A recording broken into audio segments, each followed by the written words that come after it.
All right. Hello, everyone. Welcome back to this week's episode of Mocktail Minutes. This is Bailey. And this is Brianna. And we also have a special guest today, our first returning guest. Lyndsey, do you want to introduce yourself? Yes. Hi, this is Lyndsey.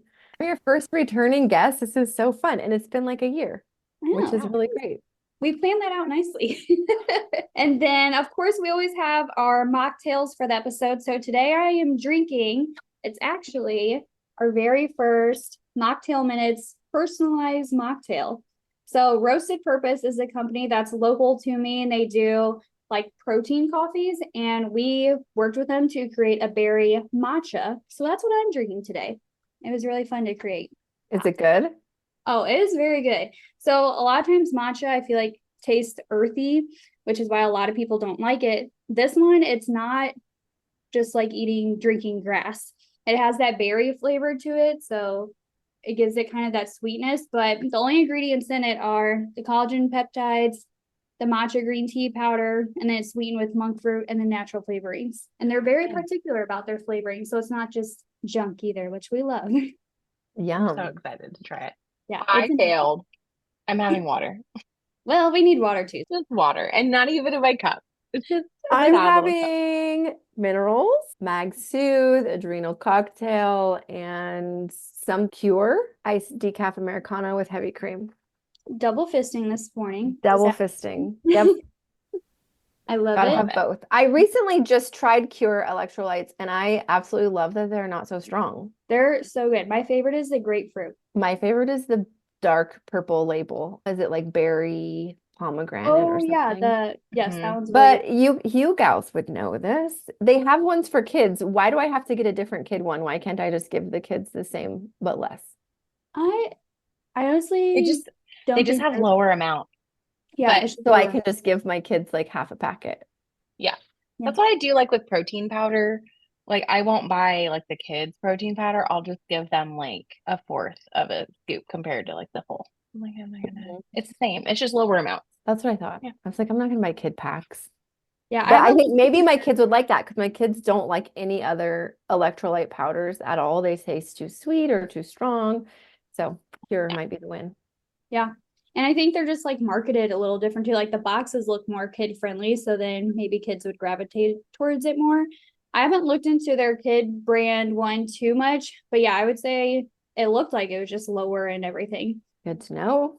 Today we are talking about, we titled this episode The Shit You Need to Hear.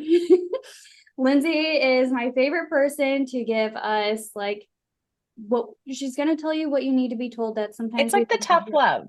Yeah, it's the tough love. It's like, dang it, you're right. And you deliver it so well. And it's like, all right, I'm gonna go do it. It's Friday, so I'm feeling very relaxed on my tough love. So you guys are gonna get then I'm like gonna unleash probably. So hopefully it's a gentler version of tough love versus a Monday. Yes. Very good. You know, sometimes I like the Monday tough love. We need that too. Maybe things you need to hear. We'll see what we can bring out of you. So I guess let's just dive into everything, because I would say the most common thing that Brianna and I hear with a lot of our clients is the thoughts around being, I'm too stressed out, I can't do this part.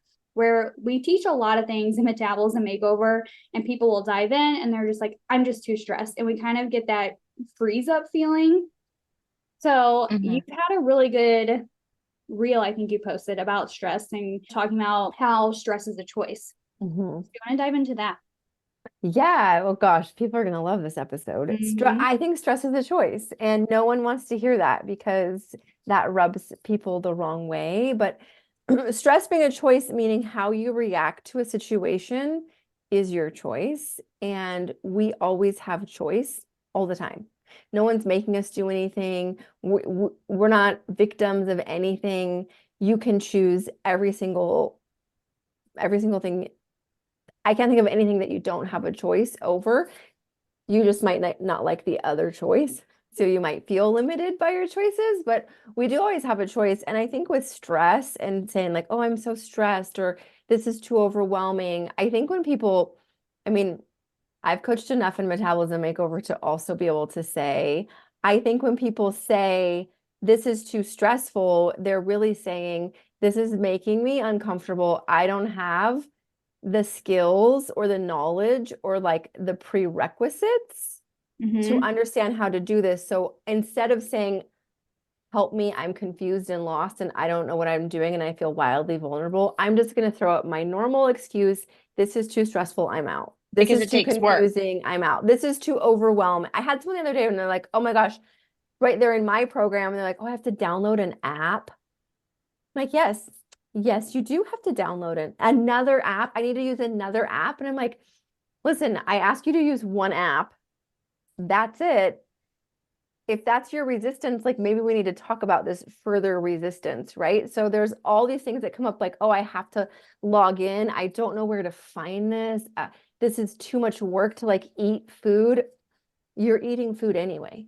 So you always have a choice. Am I going to choose to eat food that's going to make me feel better and nourish my body and help me reach whatever goal it is that I have? Or am I going to just choose what I'm used to doing and then stay stuck in this cycle, right?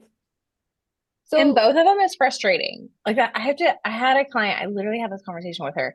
Both options are frustrating, right? Like the cycle that you're in is already stressful. It's not working for you. You don't like it. So yeah, this new thing is stressful too, but it doesn't need to be stressful. Like you're already stressed. So let's figure out how to get out of the cycle. Yeah, well, new things are stressful because they're new.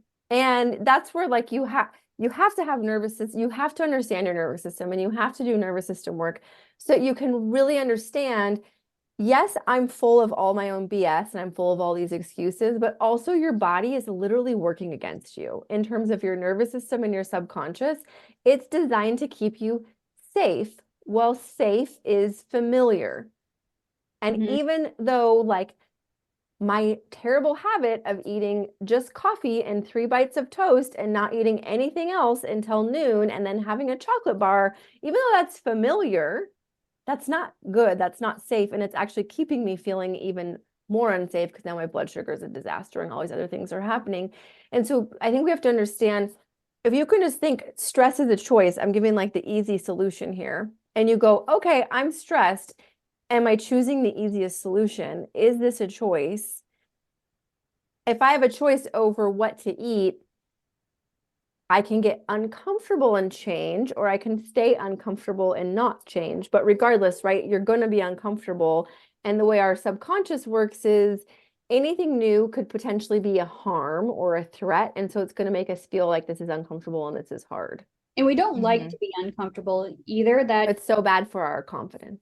Yes. I mean, it freaks a lot of people out. Like, we don't want to be uncomfortable, so we freeze up a little bit and we fall back into maybe old patterns, or maybe that's why a lot of people turn towards a drink every night after work because they don't want to deal with those feelings. So it's like, okay, we just need to have a drink. It's been a long day. Let's just not deal with it. So any advice as far as getting comfortable with feeling uncomfortable? Yeah. Practice nervous system work, small, like little steps, and even just that idea of like, I can do uncomfortable things. Just even shifting that mindset, right? Usually the person who is going to say, this is too stressful, I don't have time for this, I'm going to say their excuses. It's their truth. That's valid. Like they're saying this is too stressful and I don't have time, but they could just change those words to like, this is uncomfortable for me and I don't want to prioritize this. And it hits different because like, and you guys know that really is their truth. Like, yeah. Yeah. Well, and it's something you said, this was like a long time back now, but it's a training you did that I literally have used with every single client. It's the take your power back. Instead of saying, I can't do this, I don't have time for this, say, I'm choosing not to do this. Choosing not to. I'm just choosing not to. And like, once you kind of switch that, and I even have like clients, I have them say it out loud. Like, I want you, after we've established the promises you're going to keep to yourself, when you don't do it, I want you to say out loud, I'm choosing not to do this right now. And it sounds so silly, freeing. But yeah, it's like, oh, I have the power. Wait, I do want to do this. Yeah, that's what I mean. That's why we always have this choice. I'm glad you brought this up because when you say, I'm choosing not to do this, then you can literally call yourself out and be like, well, no, I'm being ridiculous. Or yeah, I'm choosing not, yeah, that's right. That's right. I am choosing not to do this thing and I don't want to do it.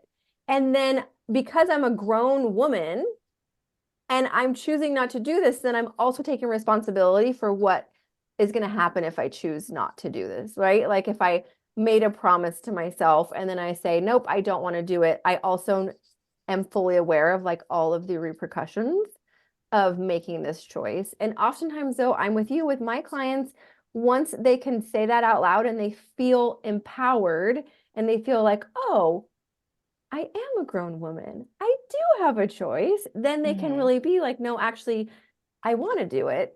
This is just making me uncomfortable, or this is just feeling sticky, or I need to rearrange my schedule to make this work.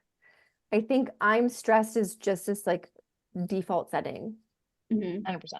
And it's And I just ask people too, I'm like, okay, but why is it stressful? And a lot of times when I do ask that, they're just like, I don't know. I'm like, okay, well, why are you saying it's stressful? So it is that like default cop out where things get a little sticky, like I'm stressed. And yeah. we use it so often. Can we use a different word besides stressed? I think I made a reel about this at one point. Like, can we just change? Can we find another word to use besides stressed? I'm overwhelmed. I'm angry. I'm sad. I'm frustrated. I'm scared. I feel vulnerable. I don't feel supported. Stress is just like the blanket word for everything. And I don't think we always use it as a cop out. I think it's just lack of vocabulary and lack of like being like this, not really truly being in tune with our emotions. Mm-hmm. We just don't even know. I don't know how your clients are. I think most of my clients don't even know they're saying it. Yeah. We say it so often. Yeah. They're not even aware. And it's like you're saying like, oh, well, why is it stressful? I don't know. Like it just feels like it should be. Right. Yeah, Versus I mean, like this is uncomfortable, or this is really pushing me like pushing me past my comfort zone or my limits. I think another thing that really comes up with it is like self-worth. Yeah. So at the root of their excuse, or at the root of their like, I'm stressed, I just want to like, I can't.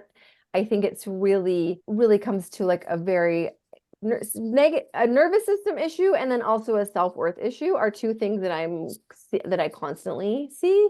And that self-worth is like, well, if this wasn't stressful, if this was easy, if I did make this happen, ultimately I'm not worthy of this result. Yeah. And so I'm just going to go to this default setting of this is stressed, I can't do it. I think part of that self-worth, it really helps to have conversations with the people surrounding you. I see this a lot with moms where they're like, I just couldn't do it because I had to take care of the kids type of thing. Or it's like, I don't want to ask my husband to chop up a bell pepper for me. I'm like, have you ever asked him before? Has he literally told you like, no, I won't chop your bell pepper? Like maybe he does not care to do it and he'll just do it to help you out a little bit. So that way, once you're home, you can get some fiber in. Maybe if you gave up some control and you asked for some help and you became a little vulnerable, you wouldn't have all of these problems in your body in the first place. Well, that, and it's like not prioritizing yourself. You are making time, so much time for a lot of other stuff. Like, let's reevaluate that. Do you need to be prioritizing all the things you're prioritizing and just putting yourself somewhere else? Because that's not helping anybody. Yeah, I mean, the woman who says, I can't ask my husband to do something, or didn't even think about asking her husband to do something, is the same woman who has no time because she's busy doing everything and not even letting her husband do anything. And that's a whole nother conversation. It is. It's an entirely other conversation, but I think that it really is about to say like, I don't have time to take care of myself, or I don't want to make time to do this, I think is just really saying I'm not worthy of the time. I'm not worthy of taking care of myself. And one thing I tell any client that says that is I tell them, you guys can adopt this. Delete all social media for 2 weeks and come back to me and tell me how much time you have. All of it. No Pinterest, no TikTok, no Instagram. Like if you are one of those people who like just browses Zillow obsessively, get rid of Zillow, like all of it. And constantly I have clients and they're mad at me when I do this and they think that it's not going to work. And then they're like, oh my gosh, Lyndsey, I have so much time. Yeah.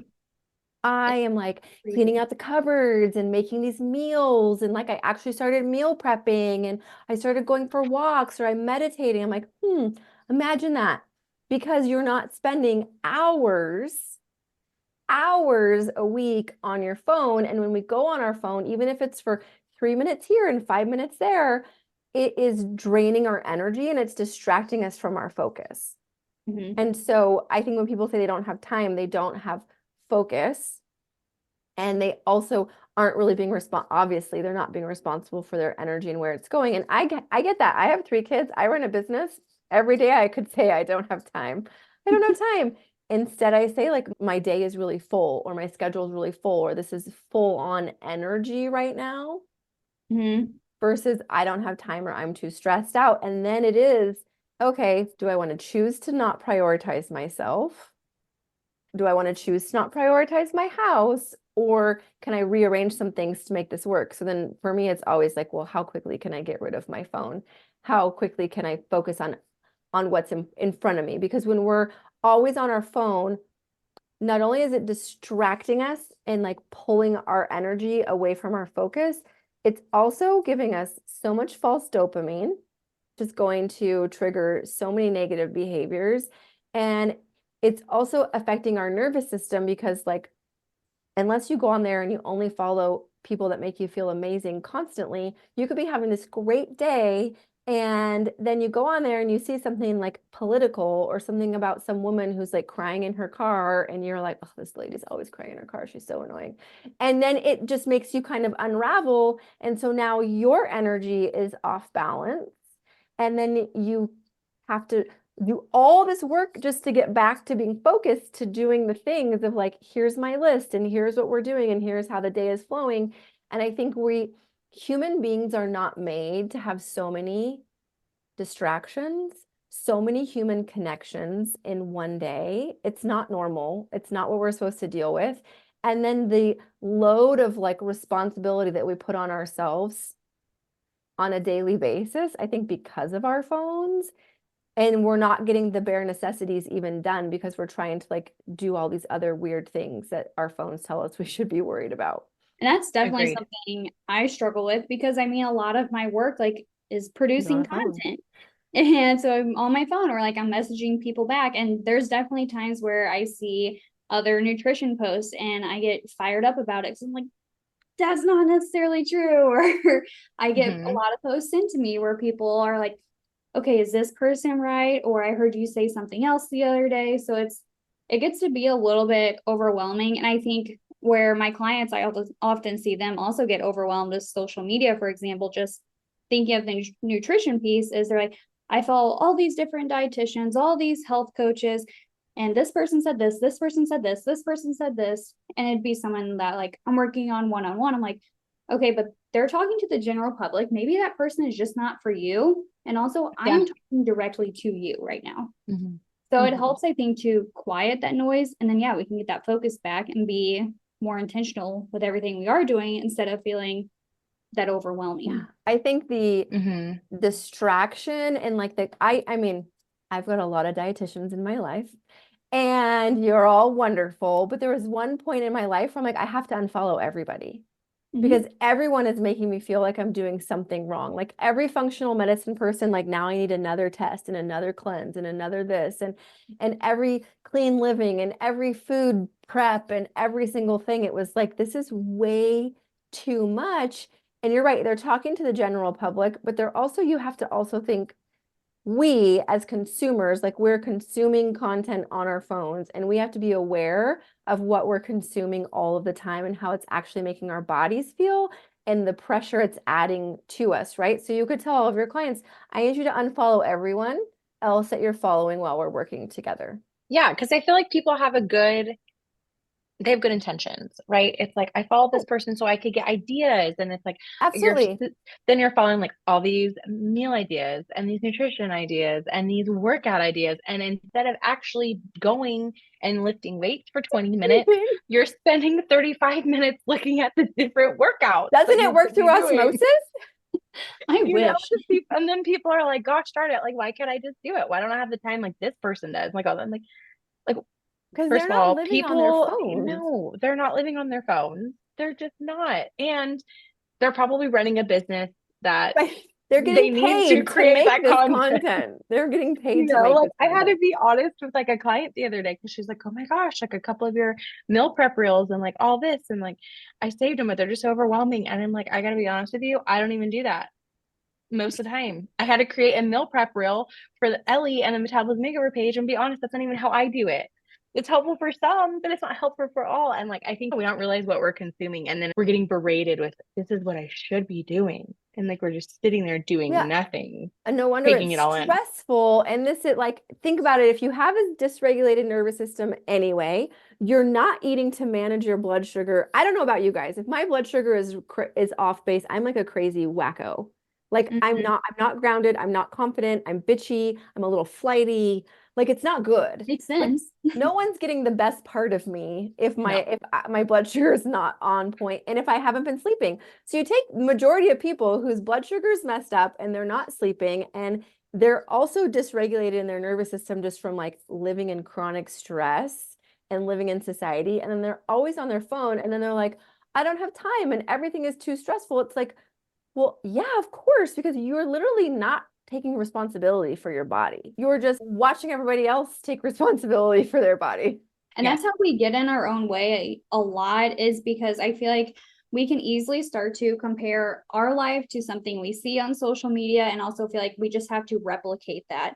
Where even like Brianna just said, she's like, I recorded this video, but that's not how I do it myself. Yeah, it can be helpful for some people, but maybe not helpful for others. And that's okay. We all have different lives. I mean, even us three right now, we all have different lives that we're navigating. Our schedules are not the same. I don't think we have really any schedule comparisons to each other. And doesn't mean we're not getting things done. We're just all doing it in our own way. I think that can really tear us down a little bit there. And then I think so too. Yeah. And even just, you talked about before in a Mindset Monday call with M3 is the excuses. And you kind of brought that up a little bit, thinking about, are they legit or are they not so legit excuses? And in the weight loss world that I'm in, it's a lot of the timepiece. I'm too busy. I don't have time for breakfast. Kids are in sports activities. I don't have time for dinner. I have to get fast food, or maybe it's my birthday, or it's someone else's birthday, or it's the But weekend. I could stay up until 11 o'clock scrolling on my phone. But I don't have time to make food for myself to eat. Yeah. Or it's things like next month is just going to be easier. I'm like, okay, but why are we just going to keep waiting till next month? I feel like anytime I have said that about my life, that it's going to slow down, it's never really slowed down. So the excuses, I think you have to get to a place where you're just not going to be the type of woman that makes excuses anymore. I think you have to get to a place. I think everyone has their own rock bottom. And I think we have to get to a place where we're like, I'm so sick and tired of my own bullshit. Yeah. And maybe I don't have any self-worth. Maybe I don't have any confidence, but at least I'm smart enough to like hire an amazing dietitian to help me. Or maybe I could just start doing one small thing at a time. And I think what happens is people hit rock bottom, they get there and they are sick of their own excuses and they're so inundated, right? Like what we're saying with all of these different information, they're not even asking themselves what they need. They're just like, I call it outsourcing. They're just outsourcing their power to everyone else. So it's like, oh, I need to do what Lyndsey does for her mindset work, and I need to do what Bailey does for her workouts. And they're not actually just being like, okay, wait a minute. What do I need to just feel better?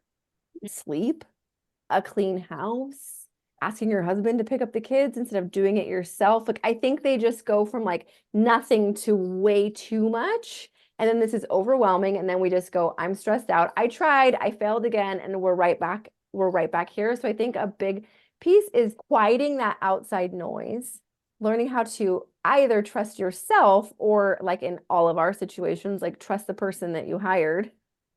Yes. And really get uncomfortable with the idea that I don't need, like, it really can be simple. And it really, I always think like we didn't get here overnight. It took a lot of unintentional work and a lot of time to get wherever we are. And so it's going to take a lot of time to unravel that also. And we're always women are so like, okay, well, I'm going to start doing all of the things. I'm going to go from doing absolutely nothing to doing all of the things, even though I don't have any time, even though I'm not willing to change any of my behaviors. And it lasts literally 8 or 9 days. Maybe At the most, like 3, I would say. Because Yeah. it's not serving them. It's not really No. what they need to be doing. Yeah, It's they're what not they think they doing, need to be doing. yeah, they're not listening to their authentic truth. They're not figuring out, what do I like? What do I not like? What's going to make me feel better? What's not going to make me feel better? And they're just doing what everyone says, right? You know, when Megan and I teach the Manifest Journal Challenge, I'm always blown away. I like literally do not journal. I don't. Like maybe once a month, if I'm like, I need to like write these feelings out, I just have like a notebook, but I don't journal every day. And I'm so surprised by so many people who are like, oh, yes, I try so hard to journal every day. And do you like it? No, I hate it. Okay, then stop. Like, Yeah. It's a great tool, but if it's not for you, it's not for you. if it's not for you, it's not for you. And of course, to like an extent, right? We could say, okay, I don't like eating healthy food. So Lyndsey said I could stop. Well, no, at some point we have to do things we don't necessarily like. Do I like eating 30 grams of protein for breakfast? Absolutely not. I do not. Every morning I'm like, I hate this. But do I love how I feel the rest of the day? Yes. You like That's the difference. I That's love the how I feel difference. the rest of the day. And I know the mornings that I'm like, I'm going to take my blood sugar on a ride, that I'm like, I'm going to have the worst day tomorrow because I did this. And I know, so it's like, journal if you like journaling, but if you absolutely hate it and you're never doing it, then try something else. There's lots of other things we could try, right? So like I might not like 30 grams of protein for breakfast, but I'm definitely not eating. I'm like, okay, what of the 30 grams of protein, what can I choke down in the morning? And sometimes it is not even breakfast. Sometimes it's like cold chicken. That's fun. And I gotta tell you though, and like going back to what we were talking about at the beginning, like taking back your power, there is something amazing between being like, oh my God, I just can't do this. I don't know. I'm not enjoying it. I don't know how to get in 30 grams of breakfast every day. And then there's a difference being like, I know why I feel like this. I don't feel my best because I chose not to do the 30 grams of breakfast. And like somehow it makes it better. You know, it's like, okay, be well, responsible for yourself. yeah. Like now I want to do that because I like how I feel when I do it. And I'm doing it for me, not because of something I should do or what everybody else is doing. I literally know this is what makes me feel my best. And then when I don't do it, it's like, okay, Brianna, you didn't do it. And this is why you kind of now feel you know cruddy. why. Yeah. And I think it's important to take that accountability of it, to be like, I chose not to do this, and I know exactly why this is happening. So then maybe next time, yeah, you make a different choice. Maybe next time you do the same thing and you still know why it's happening. But it's just being intentional with what you're doing throughout your whole day, taking accountability for different things. And that's where we learn to grow up and do things we don't want to. Yes. And that's where consistency comes from, right? Everyone wants to know, like, how do I be more consistent? And well, you actually have to start. Yeah. Yeah, start somewhere. And you actually have to start, and you have to either find what works for you. And maybe that's like trial and error of like 7 different, I'm just going to use the breakfast example, 7 different breakfasts before you're like, chia seed pudding works. Okay, this is going to be okay. I'm going to make it through 30 grams of protein every morning versus just like, nope, this isn't for me, right? You have to like want to do it. You have to be open to figure out what is working for you. Just because you guys eat other things for breakfast doesn't mean I have to eat exactly that, right?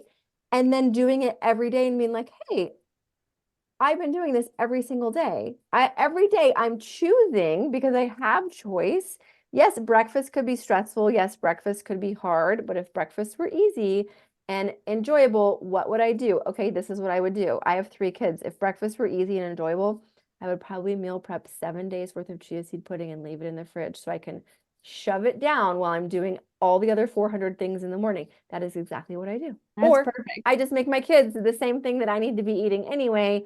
And like, we just go on about our day. But then also, so it's like, you have the choice, you find what works for you, you keep doing it. And then if you really want to be consistent, you actually have to celebrate the change.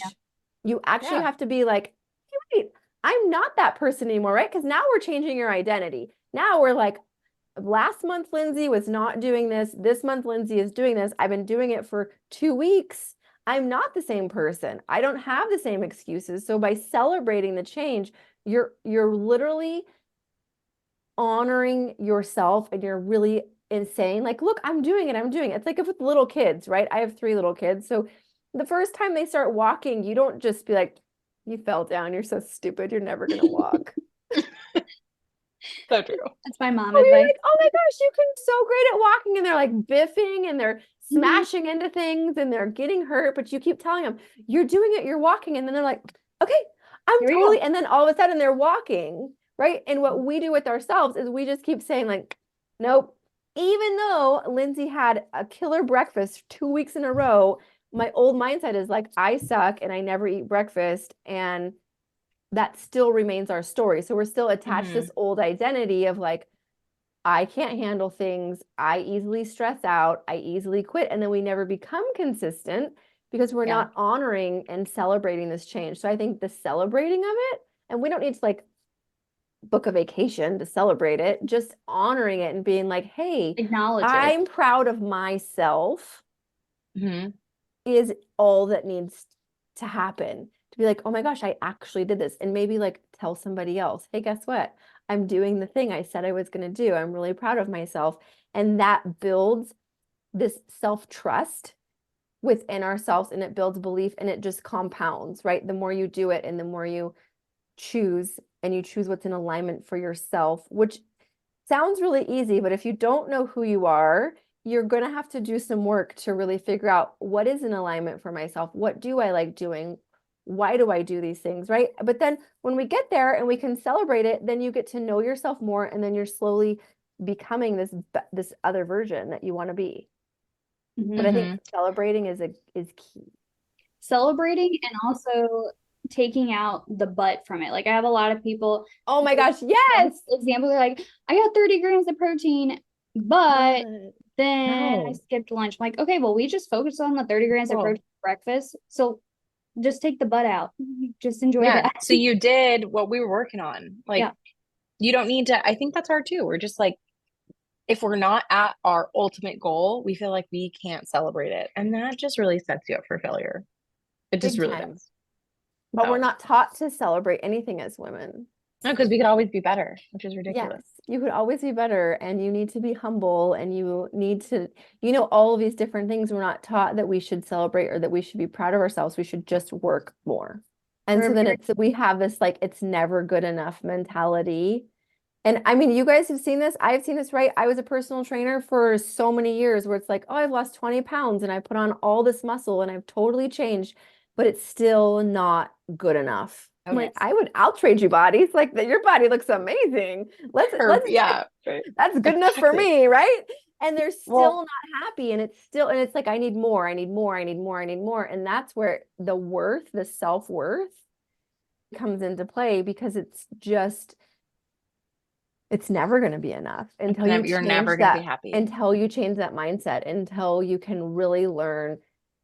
I'm not even going to, it's like deeper than self-love, because self-worth is like busting through all of your fears and all of your limiting beliefs and being like, I'm worthy of feeling good. I'm worthy of being proud of myself. I'm worthy of showing up for myself. I'm worthy of asking my husband to cut the bell pepper for me, right? Versus like, I have to do it all to prove everything to everyone. But that's how we were all raised. I mean, it's not to say that all 3 of us are perfectly doing this all the time too. I mean, never. Absolutely not. Even last night, I came home, I had like 4,000 steps, and I was like, this is not what I usually like. And I wanted to go on my walk, but we had plans to go to a friend's house for dinner. So I was like, it's okay if my steps are a little bit lower, because now we're just going to go to dinner. I was able to get home early, and it's fine. And at first I was like, I didn't like it, and I felt a little guilty. I was like, it's really okay to be missing out on a few steps. And it's okay to go to a friend's house and enjoy dinner and hang out with their little baby. This is why I feel like mindset is so important when it comes to anything, but specifically, I feel like a lot of people listen to us for like weight loss and all that stuff. People don't understand how much mindset is the missing piece. They really don't. So what's your advice for the person who feels like mindset work is too woo-woo and it's not something they need to be thinking about. This is like where I think we should wrap up. Like, what's your biggest piece of advice for someone who's like, okay, this is cool. Like, nah, for me, I don't need this. Mindset. Oh my gosh. Mindset work is the reason why they're never changing or they're never happy. Mindset work is the foundation. It just is. And like, let's say, I always love to compare it to buying a fixer-upper. So if anyone's ever bought a house that's a fixer-upper, or like Bailey's building a house, right? You can't, we all just want to go in and like get throw pillows and house plants and be like, but if you've ever bought a fixer-upper, like you have to take down the drywall and you have to redo the electrical and the plumbing and everything before you put the floors in, before you paint the walls. And that is really mindset work. Like you can slap a bunch of lipstick on a pig and be like, this house is great, and it's falling down. And that's what happens. But and we do that with our weight loss. Like I can lose weight and I can look amazing, but if they don't do the mindset work, it's not going to stick at all, never, because life happens and then life is going to happen and they're going to have no foundation and they're going to let life take over and they're going to be like, oh, well, I got so busy and I got derailed and my mom got sick and then my son had graduation and then my husband's going through this and then there's nothing, right? Because they just want the exterior to look pretty, not realizing a really amazing house has to have a really good foundation. It has to have plumbing that works. It has to have electrical that works.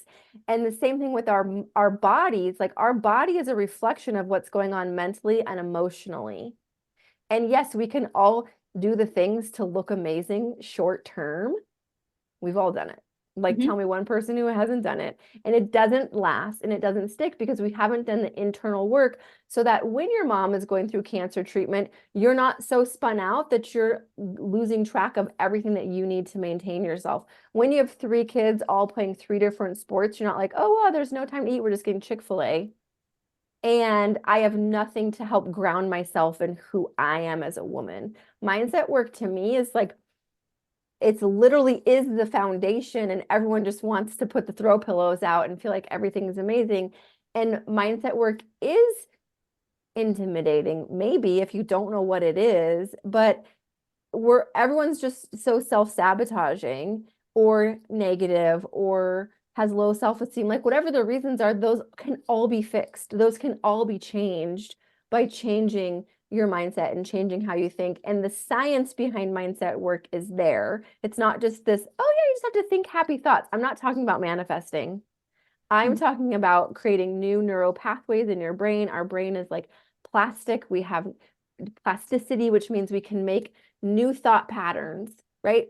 We can literally change the way we're thinking. And when you change the way you're thinking, then you're going to change the way you're showing up in your life, and you're going to change the habits you have, and you're going to change your behaviors. And that's when you can really become this new version of yourself.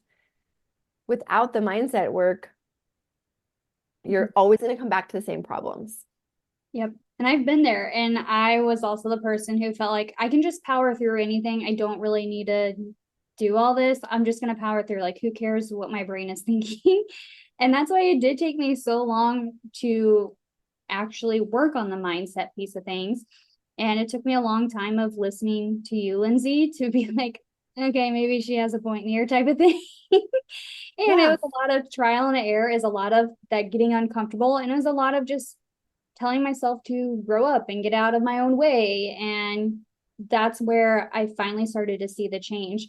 And that's where, like, one really big thing I've noticed for myself, I don't have such a short fuse. Like, I can actually process information and be like, okay, yeah, I don't really care to stress about that. Or, okay, yeah, let's do something about this situation because it actually does matter. I think a lot of people compare, like, mindset work means something's wrong with you. Like going to a therapist means something's wrong with me, versus mindset work is just something that you were never taught. Like, we're always thinking thoughts. Why not have them work for you versus work against you? Our brain is always going a million miles an hour, and understanding that like 95% of our reactions are based on past experiences. So we're always just reacting from a state of the past.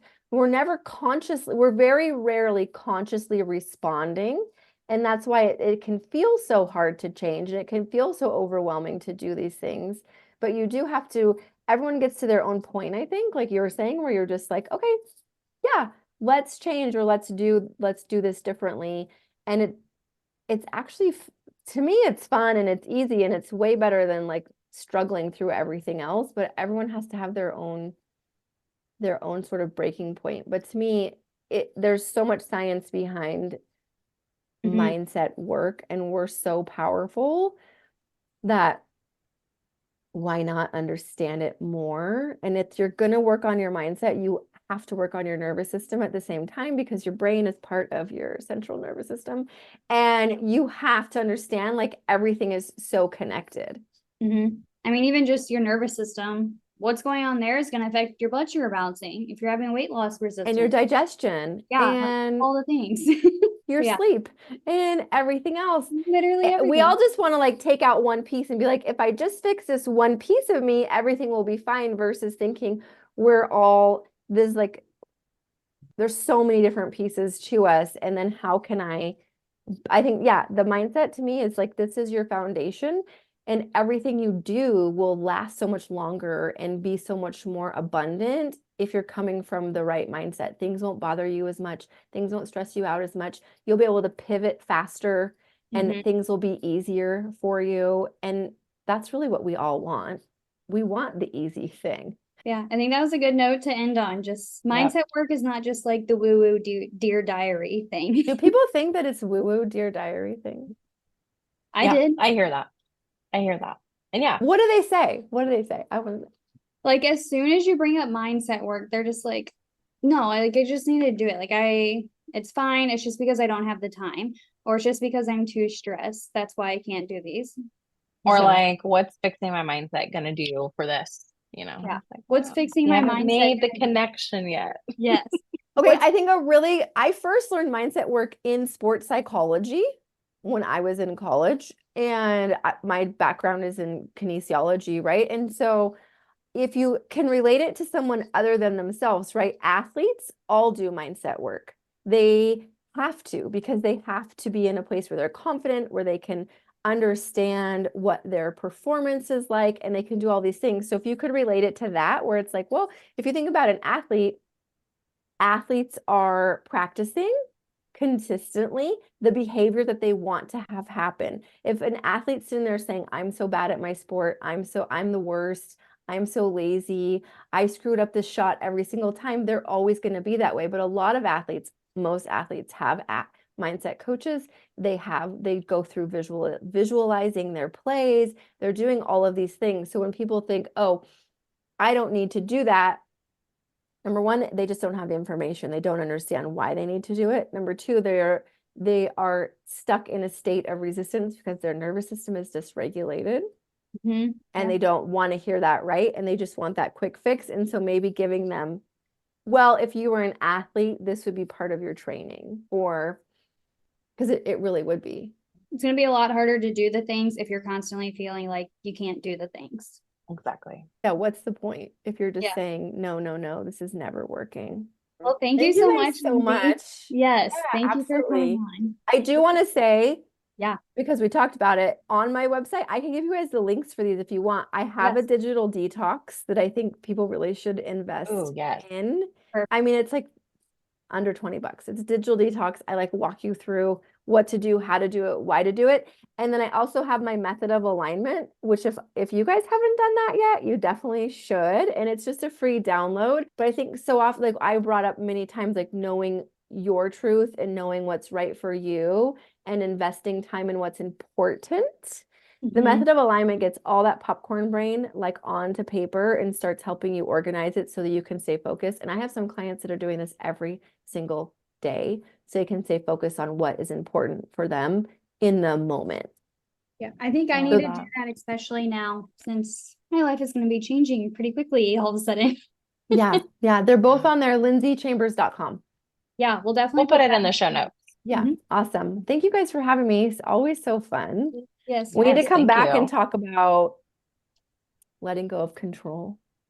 I love that one. Great topic. That might be a great topic for all our female followers. Yes. Maybe we'll have to do that when I'm on my maternity leave, since I'm Mm. going to have to be letting go of some control. Mhm, that would be that'll be really good good. for you. Yes. And then I can yes. listen to our own episode. I can do this. I can do this. Thank you guys so much. Have an awesome day. Yes. All Thank right. you. Bye, Yes. everyone. Bye. Bye.